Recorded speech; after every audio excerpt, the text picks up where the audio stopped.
বাঁশের পাতা খসখসে, লাউয়ের পাতা নরম, তোমায় আমি ভালোবাসি বলতে লাগে শরম। বন্ধু তুমি একা হলে আমায় দিও ডাক, তোমার সাথে কথা বলবো আমি সারা রাত। গ্রামের একজন সাধারণ কাঠমিস্ত্রি থেকে তিনি এখন দেশের জনপ্রিয় কন্টেন্ট ক্রিয়েটর। উপস্থাপন করেন নিজের সহজ সরল জীবনকে, হাসি দিয়ে প্রতিবারই বলেন এটাই বাস্তব। রিপনের সদা হাস্যোজ্জ্বল আর সরলমাখা মুখের প্রতিটি কথাই বেশ পছন্দ নেটিজেনদের। জনপ্রিয়তার সঙ্গে আর্থিক সচ্ছলতা এলেও কাঠমিস্ত্রির কাজ ছাড়েননি তিনি। কাজের অবসরে নিয়মিতই বানান প্রাত্যহিক জীবনের ভিডিও, আর এতেই বেড়েছে খ্যাতির বিড়ম্বনা।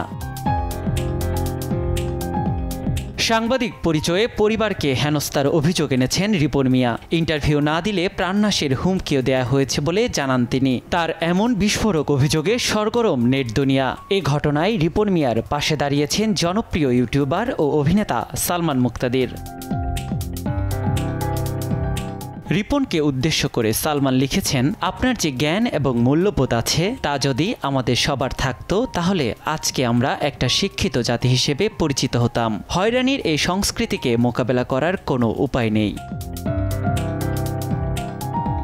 সংস্কৃতি বিষয়ক উপদেষ্টা মোস্তফা সরোয়ার ফারুকীর বিষয়টি দেখা উচিত বলে মনে করেন সালমান মুক্তাদির। তার ভাষ্যমতে শুধু রিপন মিয়ার জন্য নয়, প্রত্যেক নাগরিকের এই শোষণের বিরুদ্ধে দাঁড়ানোর ক্ষমতা থাকা উচিত।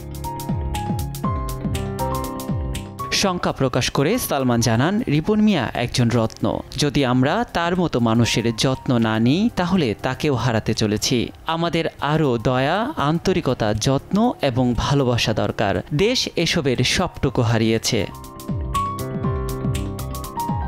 অন্য কন্টেন্ট ক্রিয়েটরদের অনুসারীরা বয়স কিংবা পেশাভেদে সীমাবদ্ধ হলেও রিপনের ভিডিও উপভোগ করেন সব বয়স আর শ্রেণীর মানুষ। অনেক ক্রিয়েটরদের যেখানে নেতিবাচক প্রতিক্রিয়ায় ঠাসা, সেখানে শুভেচ্ছা আর ইতিবাচক বার্তায় ভরপুর রিপনের মন্তব্যের ঘর। অনুসারীরা মনে করেন সারল্যই রিপনের সাফল্যের রহস্য।